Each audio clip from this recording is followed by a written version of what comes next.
మూర్ఖులు, శఠులు, నీచులు వీరు ఒక తీరువారు కారు.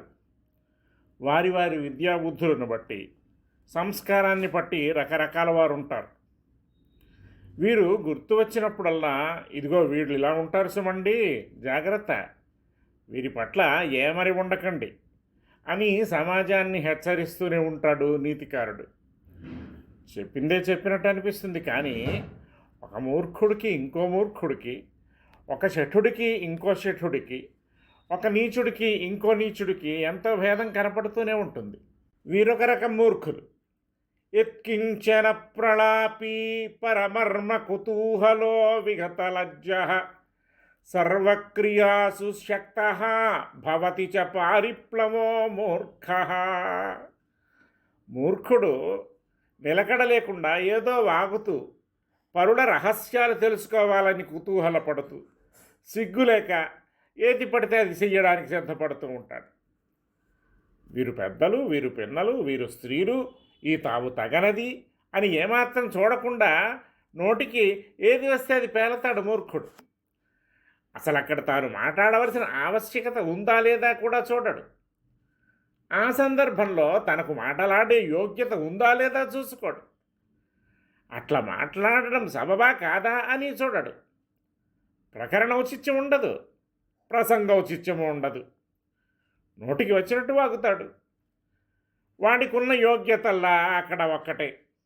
వాడికి కొన్ని మాటలు వచ్చు, వాడిని ఎవరూ పిలిచి పీట వేయలేదు, నీ అభిప్రాయం ఏమిటి అని అడగను లేదు. వీడికి యోగ్యత ఎట్లాగూ లేదు, అయినా వాడు వదులుతాడు.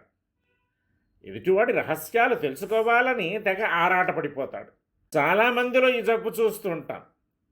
తమ గుట్టురట్టు కాకూడదు, తాము పిడికిలి విప్పరు, తమ ఎదవాకిలి తెరవరు, కానీ వరుల రహస్యాలు వెలికి తీయడానికి వీరు పడే పాట్లు ఇన్ని అన్నీ కావు. అవి రహస్యాలు. నీ రహస్యాలు నీకెంతో, వారి రహస్యాలు వారికెంత కదా. నీ రహస్యాలు ముడి విడకుండా ఉండాలని నువ్వు కోరుకున్నట్టు, వారి రహస్యాలు ముడి విడకుండా ఉండాలని వారు మట్టుకు కోరుకోరా. ఈ ఇంగితం వాడికి ఉండదు. ఉంటే వాడు మూర్ఖుడెలా అవుతాడు? సామాన్యంగా సిగ్గు అనేది మోతాదుగా సరువులకు గుణం. సిగ్గు, వినయం, ఒద్దిక ఇవన్నీ మనిషిని ఎత్తున నిలిపే గుణాలు. సిగ్గంటే అవసరమున్నా లేకపోయినా మెలికలు తిరిగిపోవడం కాదు. ఈ సిగ్గు చాలా చమత్కారంగా ఉంటుంది. మన సౌజన్యాన్నో సౌశీల్యాన్నో ఎవరో కీర్తించారు, సిగ్గుపడతాం. ఇది శాలీనత. కానీ పని చేశాం, తెలిసొచ్చింది, సిగ్గుపడతాం. కళ్ళ ముందు అకృత్యం జరిగిపోతోంది, నివారించలేకపోయాం, శక్తికి సిగ్గుపడతాం. వీడికి ఏ రూపంగానూ సిగ్గు అనేది కలగదు. ఆ మాట వాడు ఎరగడు, ఆ తలపు వాడికి కలగదు. ఎప్పుడైతే సిగ్గెగ్గులు వదిలేశాడో ఇది చెయ్యతగును, ఇది చెయ్యరాదు అన్న వివేకం నశిస్తుంది. ఎంతటి అకృత్యానికైనా వెనకాడడు.